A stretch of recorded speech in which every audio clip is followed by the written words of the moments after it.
go into operation in the year 2002, and actually in 2002 in October they went into operation.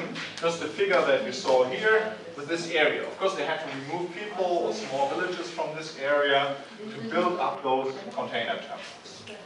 They have those berths for 4 large vessels operating at the same time, and they have these large blocks where the containers are stored. That's what we just call the yard.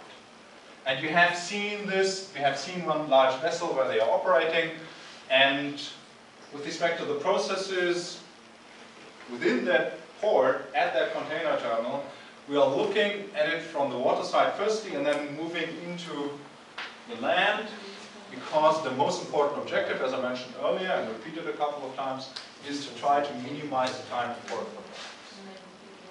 So what you see here are those cranes.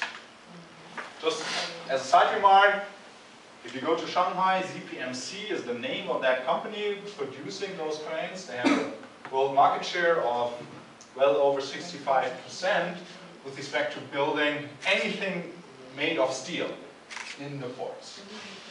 These cranes are automatic on the land side and manually driven on the water side, which means that the crane driver is still operating the crane and working hard just to get the containers out of the vessel or getting them into the vessel. And the reason why there's still manual driver doing that is that there might be weather influences, which are difficult to cope with automatic movements of those cranes.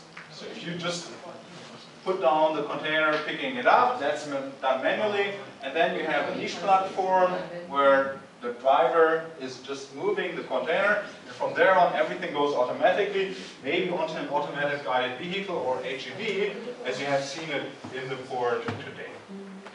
So this part is fully automatic, and then those HGVs are also automatically moving the containers into the yard.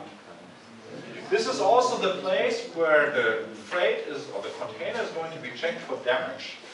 With respect to insurance reasons, Incoterms and others, this is the most important freight distribution concern related to insurance, which means that we have to move the container either from the inland to the water side by side to the vessel, or just moving it out of the vessel, and then it's going to be checked whether it's damaged.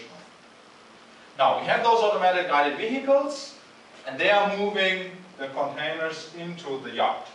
And here you see the yard. In this animation you see 24 blocks. In the meantime, this morning you have seen 26. And these are operated by container bridges, cranes, or, that's the real word that they are using, double rail mounted gantry cranes. And they are called double rail mounted gantry cranes because, first of all, besides those large blocks, each of them containing lots of containers, we have rail tracks. And then we're just moving along those rail tracks.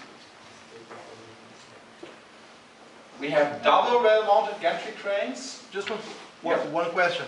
It's not faster make directly the container, take the container in the ship and put in the truck, then stop in the I keep that question for after the presentation. Okay, sorry.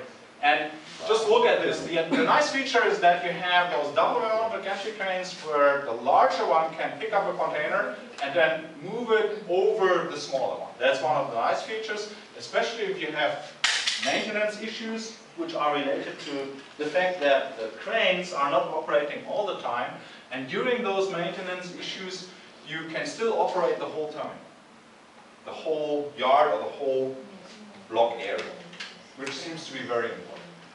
On the other side, to the water side, we also have the land side transshipment process, where we have the rail operations. We also have these container bridges operating with respect to the rail. There's a difference with respect to the movement of the containers on this side, because we are allowing to have trucks. And those trucks are actually manned, and in that sense, we are not allowed to mix manned and automatic vehicles. And based on that, we could move automated vehicles into that area, but they should not, because we want to avoid having an interrelation between manned and unmanned vehicles at the same time.